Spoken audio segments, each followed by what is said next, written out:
Tomorrow, if a group comes in and says that the aid they are giving to us, we must allow for the rights of persons who have engaged in violent crime, but because they support the expression of violent crime as an expression of religion.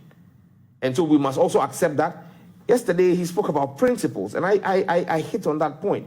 What are the principles of this state and of this country? And you see, when I spoke about the conventions, for example, I will just read briefly the African Charter, because that's very critical.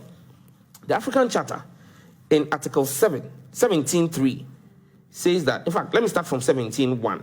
Every individual shall have the right to education. 17.2, every individual may freely take part in the cultural life of his community. But in 17.3, this is what they said: the promotion and protection of morals and traditional values recognized by the community, not by the individual, by the community, shall be the duty of the state. In 18, it says the family shall be the natural unit and basis of society.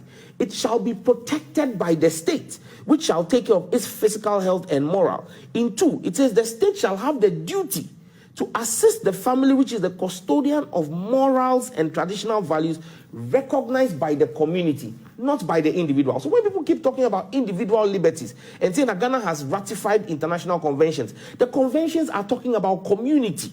Again, even when you go, and you see, it is important that there are several of these conventions. I mean, I can give you the UN's own document.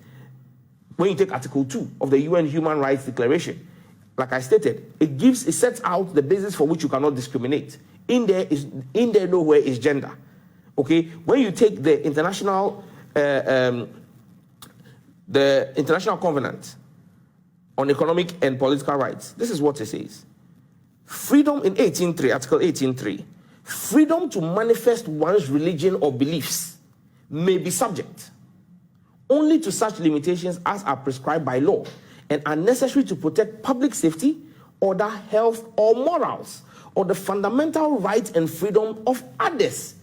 In this country, the CDD itself did its own research and said 93% of Ghanaians are opposed to the social construct of homosexuality as an acceptable way of life. Community.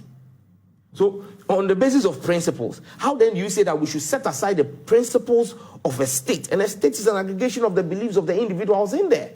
And so if the aggregation of the majority of the aggregation of people within the territorial jurisdiction called Ghana find it abhorrent to have a certain practice or a certain way of life, how then do we say we should set that aside? So you're not convinced by the economic implications? There are no economic implications.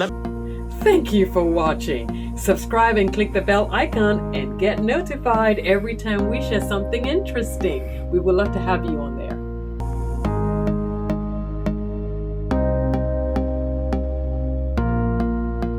Super Hits Radio. Joy 99.7.